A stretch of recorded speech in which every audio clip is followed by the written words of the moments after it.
My name is Mark Adams. I am a psychologist. I did my PhD at UT Austin in the 90s, and I have been practicing now over 20 years. I started my professional career at the VA, and unexpectedly, there's a story with that. And I thought I would have a 30-year career at the VA, but quickly realized it was very intense. Bureaucracy, the intensity of the patients. So I ended up shifting to part-time halfway through my career. And then I got to early retire after about 21 years. And so very fortunate to get a small pension, but the main thing is my health insurance. And feel like I'm just mid-career. And now I can focus on my private practice, which I do about 4 days a week. I'm not beholden to anyone but my patients, and it feels really good and liberating. I grew up in upstate New York, outside a suburb of Syracuse. My mom is Trinidadian.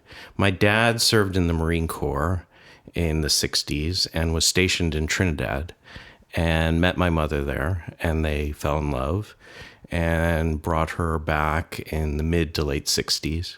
And I was born in 67. So kind of grew up with that kind of bicultural family. I have a younger brother, Mike, who's just 3 years younger than me. And then I had another brother, Matt, who's 10 years younger. And my mom had a postpartum depression after Matt was born that tumbled or spiraled into a more severe depression. I was 11 when that happened. And so for much of my teenage years, my mom was severely depressed, in and out of institutions and hospitals and therapy and medication. It was very painful and difficult. And during that period, I saw a lot, as a teenager, saw a lot of bad therapists and bad mental health care. I think we were all confused. It wasn't a much talked about depression, postpartum, things like that.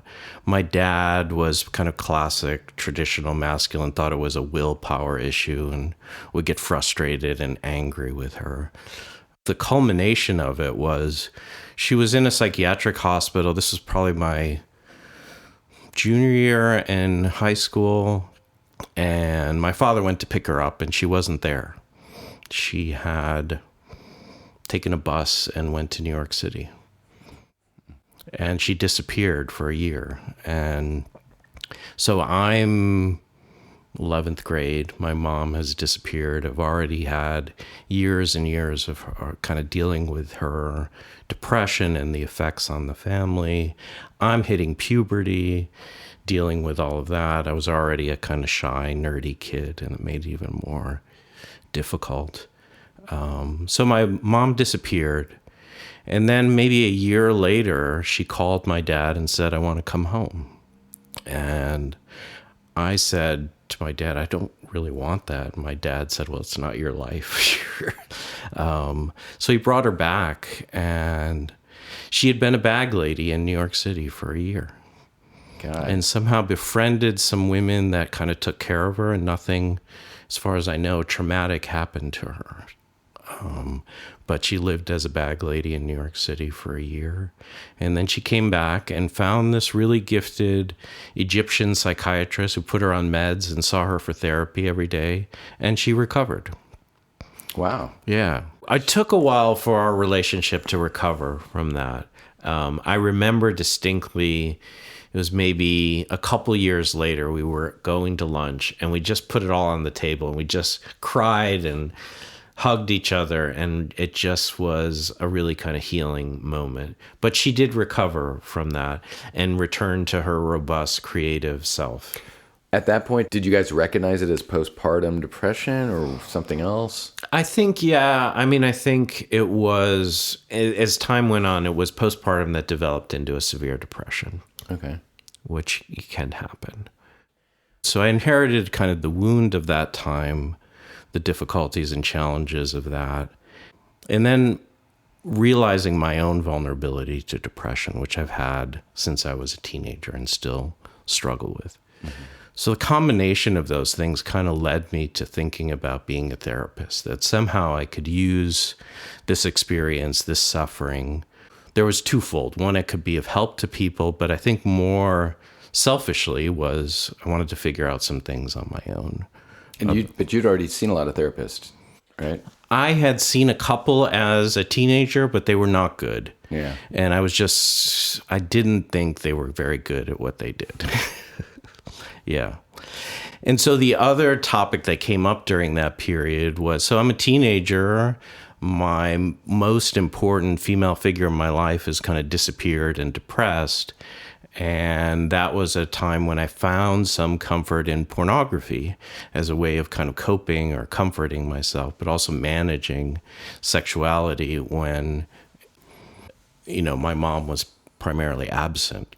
At that time, did you know this was a coping mechanism? No, not I mean, at all. No, I just thought it was what like any kid, right? kids It's just did. Yeah. And this was pre-internet, it was magazines and maybe seeing some scenes on HBO or Cinemax or something like that. Did you get the scrambled cable television stations? Yeah. Exactly. Classic. Yeah, totally. But I worked at a bookstore in high school, and I would sometimes steal the Playboy and the Penthouse magazines. Ah, okay. Yes. So that kind of became implicated in my psyche and in my kind of challenges of those adolescent years. I was very fortunate. I was somewhat smart. I got into a good liberal arts college in New England and kind of flourished there. And I think because of my mom, I got interested in feminism and feminist theory. And I thought, again, I wanted to understand and how to be supportive of my mom in a way that maybe sometimes I didn't see my dad doing with his getting frustrated and angry with her. So I got interested in feminism, and that created a conflict with the pornography in terms of thinking about, whoa, what am I doing here? What is this about? Mm-hmm. And then kind of tumbles into grad school where I find myself intrigued by the idea of all the criticism of pornography was written by women, and men themselves don't really talk about it. And so I found myself somehow thinking about that as a topic, and that became topic for my dissertation was men's relationship with pornography. It's a big topic too. Yeah. Was there other research out like that? There was a lot of feminist criticism about the effects of pornography and all of that, but there was some experimental research, but not really much that was compelling about it. Yeah. Yeah. So it was an unusual situation in terms of thinking about feminist theory, is that it's a men's issue, but it was dominated by women versus, the inverse is where women's issues are dominated by men talking about what's wrong and what's that.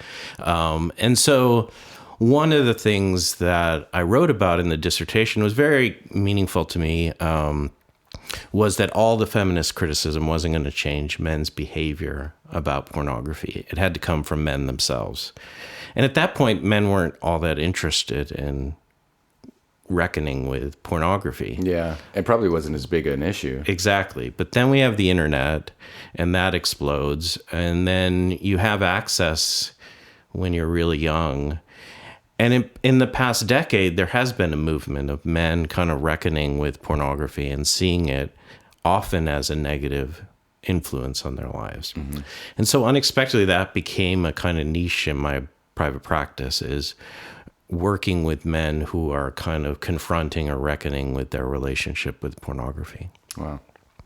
How do you advertise for that, or did you? I did. There's the language of sex addiction that I don't particularly like as much, but the definition that I like is that there are repeated efforts to stop and you can't, and that there are negative consequences and you're still engaging in the behavior. Yeah. But what I like now is thinking of it as the new kind of language is out of control or problematic sexual behaviors that are causing suffering for yourself or your partner or people in your life. What do you mean by out of control? Out of control, that it's compulsive and impulsive. So you're spending 3, 4, 5 hours on the internet, or going to prostitutes or massage parlors or things like that. Yeah. Engaging in webcams, things like that. Right. When you wrote your dissertation, were you still struggling? I think so. Yeah, totally. Yep. And it was a kind of physician heal thyself kind of thing of I wanted to reckon with my own kind of relationship with this problematic cultural form. Yeah. And I thought by doing this, that would, and it did have a significant impact on addressing that issue for me. That's good. As a therapist, when you're experiencing something that your patients also are, clients, patients, what do you call them? I call them patients. It's interesting you ask that because we can get into the story of my residencies, but I did a residency at a VA in Cincinnati and for some reason befriended the head of psychiatry. I'm a psychologist. Psychiatry does medications, but they have a higher political status. And we were having lunch and I said client and he corrected me and said, no, it's a patient. And he gave me just this talk about how there's a sacredness to your relationship with a patient in terms of the vulnerability of them coming to you, asking for help and support in their suffering. And for whatever reason, that just stuck. Okay. And so I've always used patient instead of client to kind of represent some of the kind of, I guess, the sacred element or the trust or the vulnerability of the relationship between a therapist and a yeah. Okay. But you were asking when something touches me, or that I have experience with. Well, yeah, and I was going to ask, does the issues that come up exacerbate the problem for you? No, I mean, I think it deepens it, and I think sometimes it's helpful to them for me to share some personal experiences of my own struggles. Mm-hmm. But I think I can also kind of get in there of some sense of I know what's going on and can share that based on my own experience. Yeah. And that to them is compelling. Like it gives them a framework of they're not alone in thinking they're weird, that they're doing these things. Right. That part of my work has just been really unexpectedly moving of giving men a non-judgmental space to talk about their relationship with pornography. Yeah. And I'm not, totally negative against pornography, but I think by and large it's a negative influence, particularly on heterosexual men. Where do you stand on the female empowerment within pornography? I mean, I think that can be the case. Definitely, based on all the research, there was a strain of feminist pornography that's kind of developing. And I think that's great, but that's not what I'm seeing in my office. So, I mean, if they're coming to me, usually they've had some level of crisis or suffering related to their use of pornography. And I often collaborate with them. And I'm like, what do you want to do? Do you want to stop? Do you want to reduce? Do you want to just gain some insight? And 95% of the time they say they want to stop the behavior. Right. Is this all men? Yeah, I've had one woman in my history, and she was like, I see you treat men. Have you ever treated a woman? I said, no. And she just needed a little bit of support. And the same issue is she was using it compulsively in a way that was maybe distancing and defensive against intimacy with a partner. Mm-hmm. And she just needed a little bit of support to get her to stop doing that and lean into the relationship she was in. And she was good. It's interesting. Now I see, a lot of cases where there's pornography, there's massage parlors, there's prostitution, there's webcams, there's the whole array of things that men kind of get involved with that get implicated in this behavior. But there's just something really moving to me to give a space for men to talk about this topic and come to some perspective on it. Yeah. Was there a time for you, is it kind of like being a recovering porn addict, or is it like a time where it's like never going to happen again? No, it's just sometimes it crops up. It's just, yes, occasionally it does crop up as a behavior. But by and large, I feel like I have a lot more understanding and perspective on it. It doesn't create the same problems it did in teenage years and young adulthood. I kind of see it as almost kind of unexpected feminist underground work of just kind of helping men, look at this more directly and confronting it in a way that of getting them in their own words to recognize that, this just has a negative impact on what turns me on or how I think about sex and and how it changes my perception of just looking at women in the world. That's a big one. Yeah. Like I've noticed that in my life that it's like, I think I once went through a phase where I was like, I'm not going to objectify any pretty women I see. You know, there's plenty of pretty people out there, and people are interesting looking, and they give you thoughts, but I'm just going to notice it. And it was like, I could not believe how much my brain was accustomed to just like objectifying like everything I saw. Yeah, it's just thinking about, the way that a dude scans for pornography is you're looking for something to turn you on, and whether it's body parts or configuration or whatever. And that, I think, subtly or subconsciously affects how your gaze at women in outside of the pornography situation. Yeah. Then you add, I think, that what I would call kind of the pornographicization of pop culture, that pornography has a big, you just look at advertising or pop culture is influenced by the kind of configuration, the construction of women's body and pornography and pop culture. And then there's some sort of a feeling of entitlement. Yes. Like everybody is a porn star. Yes. Yeah.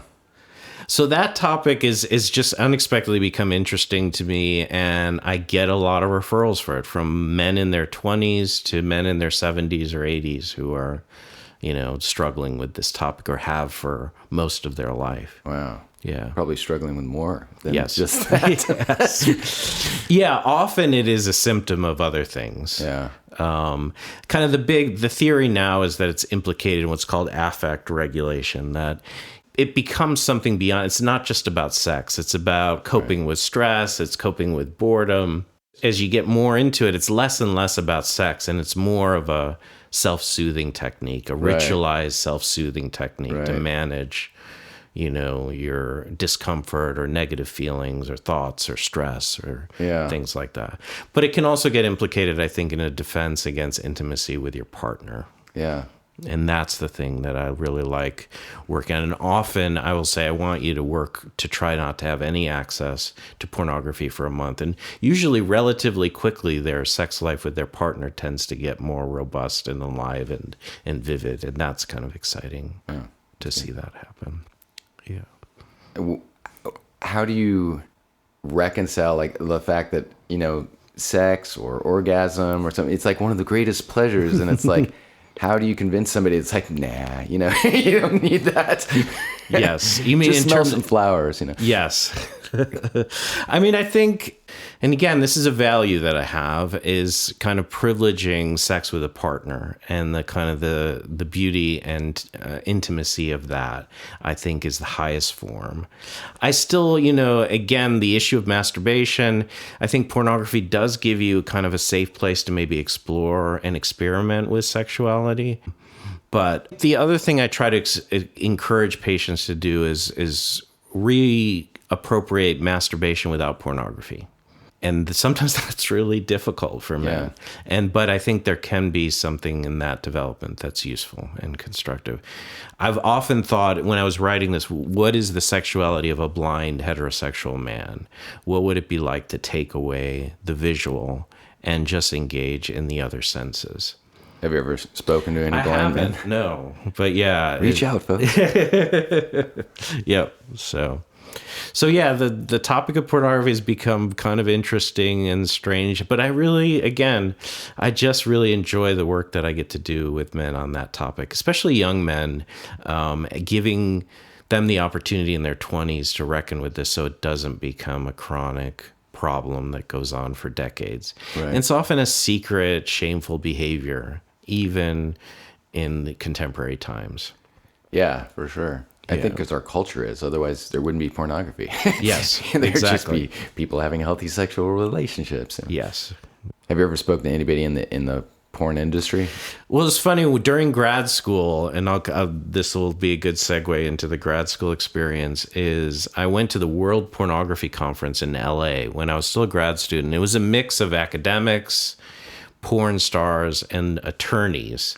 And it was dangerous. It was the strangest mix and there were a bunch of women and in porn, and Annie Sprinkle was there, and academics. And there was one panel I remember where an academic gave this little speech, and the porn star said, "You don't know what you're talking about. That's not what porn's about at all." Wow. And so it was just kind of interesting to see that dynamic. Yeah. We can get into my interest in Buddhism and Buddhist psychology, but this idea of sexual misconduct, thinking about that in the context of pornography, of what are you supporting with the industry, and looking more broadly at what you're supporting by engaging with this cultural form. Have you thought about supporting and engaging in this cultural form? Hi, I'm Adam Sultan, and this podcast could use your help. If you visit patreon.com/friendswithdeficits, you can find out more. For any contribution, large or medium, you can support the show and get a little more, like outtakes, a glimpse into the lives of the guests and your host, and even get your name in large gold letters atop a towering skyscraper. But who wants that? What you want, I'm guessing, is to keep enjoying Friends with Deficits and support the arts and humanities. So visit patreon.com/friendswithdeficits. There's a link in the show notes. Thanks. Now let's get back to my friend, Dr. Mark Adams.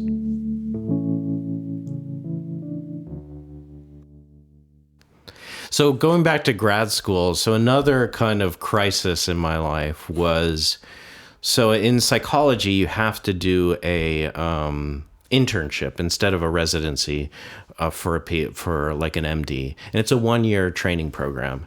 And I did not get the choice that I wanted. I wanted to go to this place in Boston, and I didn't get that.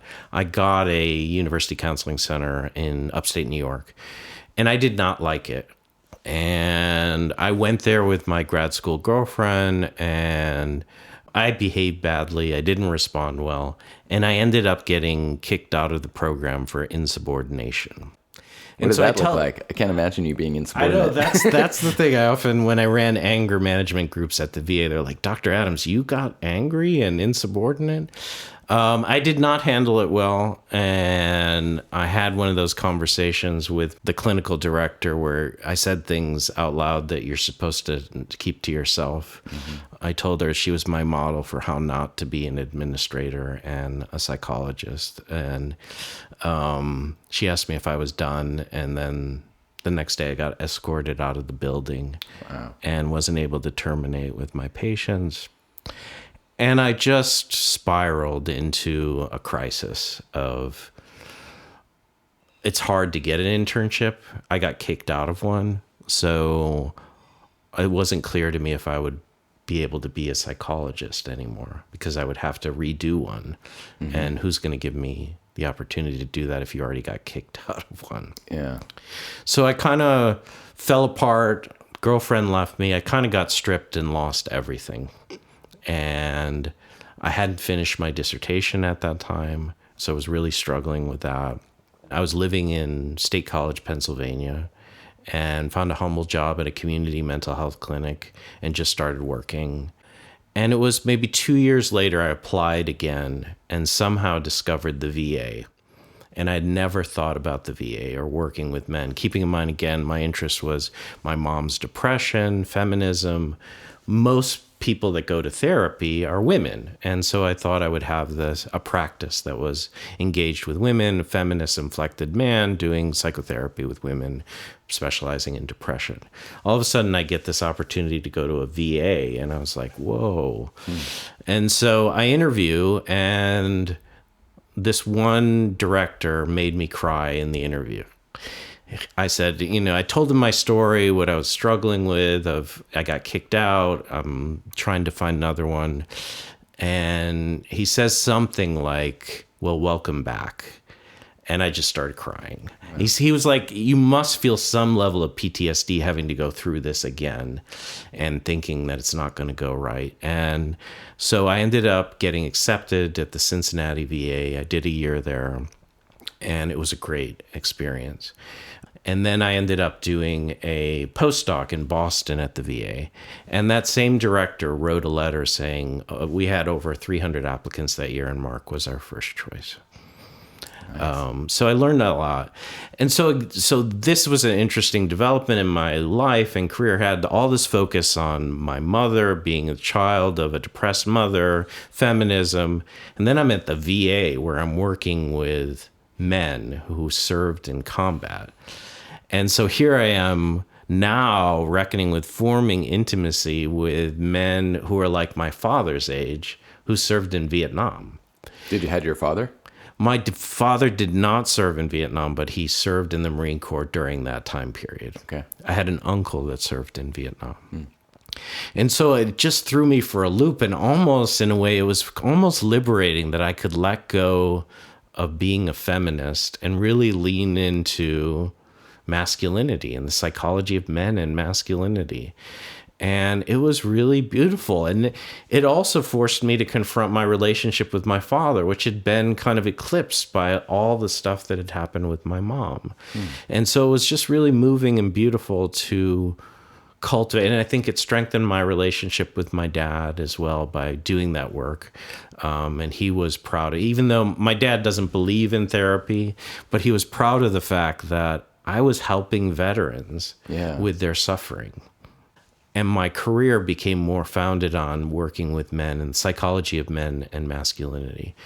But here I was also just working with men who had been in war, and I wouldn't have joined the military. I wouldn't want to be in war.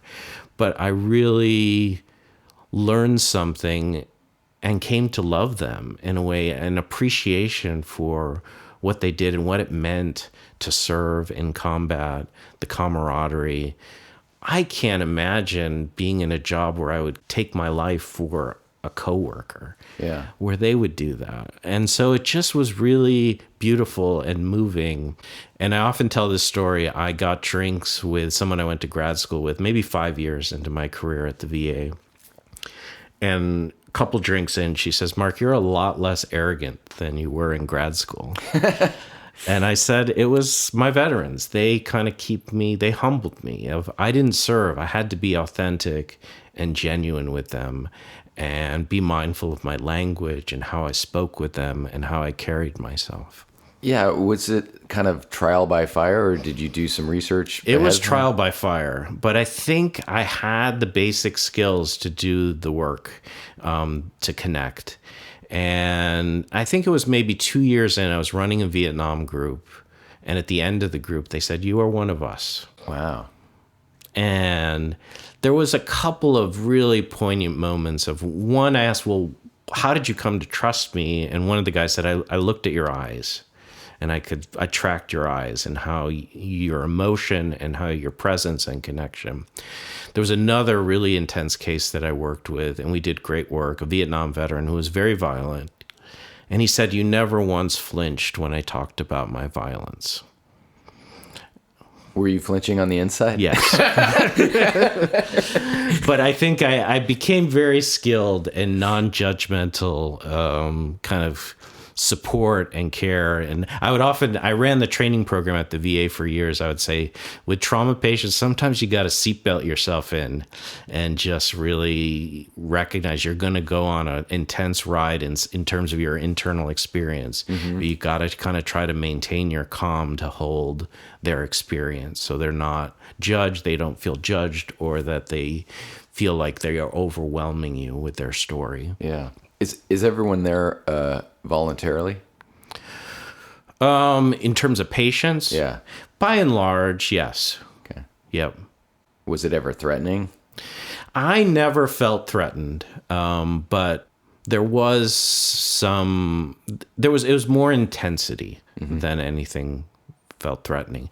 I had one patient once come in, and he was very upset and angry, not at me, but his life. He said, "Can I break my hand on your door?" I said, "No, you can't break it." I said, "Let's talk with our psychiatrist and see if we can get you into the hospital." And in my 20 years at the VA, probably have only hospitalized probably less than 5 times, because I think I can usually work it out with them. But this person, I think, was a risk to himself and needed to. But that reflects some of the intensity of what could happen behind closed doors. So then this can lead to the Buddhist psychology. So maybe 5 years in, combat PTSD, military sexual trauma, I was burnt out. I was in an understaffed clinic. I was right out of residency. I was put in charge of the clinic, absolutely overwhelmed and totally burnt out.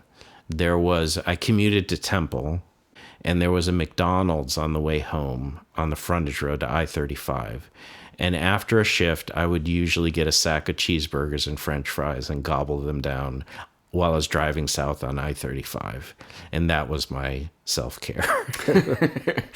I was in a relationship at the time, and that fell apart just because I just was not available and not a good partner, because I was so overwhelmed and stressed out by being haunted by the work of with combat veterans and the effects of war and the things that I heard and the intensity and the suicidal crises, and all of that was just too much sometimes. Yeah.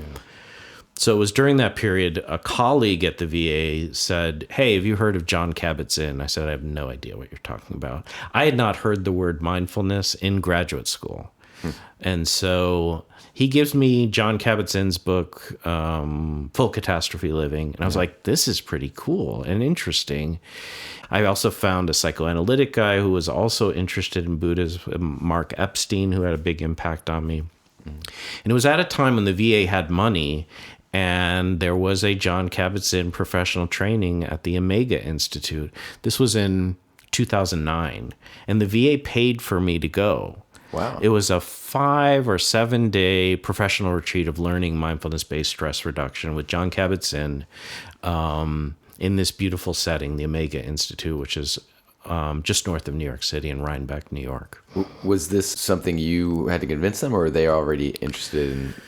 I had to convince them and justify it, but ultimately they gave it to me. Yeah. So I go to this training, and I'm just blown away by this idea of Buddhist psychology and meditation and mindfulness. I also met a dear friend who was working, a psychologist in New York City, and happened to supervise a friend of mine. And we've become close friends ever since then, 2000. She's one of my best friends. And I met her at the Jon Kabat-Zinn training in 2009. So I have this experience, and I come back and I practice for about a year of just sitting meditation, reading, scholarship, and just getting a handle on this. And what I loved about Kabat-Zinn is like, you can't teach this unless you do it yourself. And so I got into it, and it was really helpful and really helped with the stress I was having with PTSD patients. I cut back on the McDonald's. I have now a gentleman's agreement with my brother, because both of us are vulnerable to McDonald's addictions. We have a gentleman's agreement that we're not allowed to go. And if we go, we have to pay the other one $75. Wow.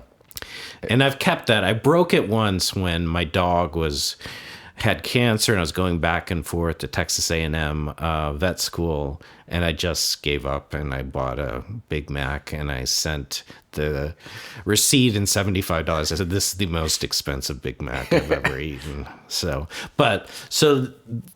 the meditation, studying Buddhist psychology, Thich Nhat Hanh, Kabat-Zinn, getting into Jack Kornfield, and all these different teachers, it just was very helpful and meaningful. I was running the training program at the time at the VA, and so I was like, I'm going to develop a group. And so the first group I ran at the VA, I had 5 trainees and 2 veterans. A couple years later, it became the most popular group at the VA in terms of it just developing and teaching them the basics of sitting meditation, mindfulness-based principles of how you think about stress. And it was interesting that because a lot of veterans, especially in Temple, were kind of conservative Christian. So there was a little bit of a reactivity of that. But there was one really interesting veteran who was a medic, long-term patient, and he was so moved by it that he would come into my groups and talk about how this really deepened his Christianity and wasn't an affront to Christianity. So in terms of Buddhism. And that the mindfulness meditation stuff actually enhanced his relationship with God. Well, that's good. And so that was helpful for some of the veterans. So I have a background in trauma and the Buddhist psychology and probably the psychoanalytic. Those are the 3 forms that really shape how I practice now. And the thing that really the past 5 years has been mindful self-compassion, the work that Kristen Neff did. And she's actually at UT, and she used to come to my groups at the VA before she became a rock star. And I thought, there's no way veterans are going to get into mindful self-compassion. But I had one Iraq veteran who I was explaining this to him, and he said, almost with tears in his eyes, if anyone ever talked to me the way I talk to myself, I would beat the shit out of them. Wow. And so that was the opening of, what would it be like to be kind to yourself? What would it be like to be tender, and not in the sense of, letting yourself do bad things, but just relating to your suffering and your difficulties with a little more kindness and tenderness. Mm-hmm. I think now I have a reputation in the community of people who want to come, who are interested in some kind of mindfulness or Buddhist-based psychotherapy or the trauma. And then I combine the two at some level. I think my approach to trauma also has a Buddhist kind of suffering perspective on it too. Are you still working with pornography addiction? Yes, I do see more women now. At the end of my VA career, I got out of PTSD and I was in more general mental health, and I got to work more with women, and that was really meaningful to me. In my private practice, probably 30% of my caseload is women, 70% men. And it's trauma, it's anxiety, it's depression, OCD, pornography addiction, relationship issues, things like that. Yeah. An analogy I often use for psychotherapy is I wanted to be an artist. I think as an undergrad, I was fascinated by literature. I came to therapy more from the arts than the sciences. And I probably wanted to be a writer. And I often say I'm a misplaced artist or a displaced artist, and I found my medium in psychotherapy. That there is something for me really creative and engaging with doing individual psychotherapy. One of the analogies I use is I love classical music and I love the cello, and that good individual psychotherapy is like a cello sonata. The patient is the cellist. I can't be the cellist. I have to be the pianist and help them find kind of their melody, their melancholy, their line, their structure. I can support it. I can take over for a little while, but by and large, they are the cellist.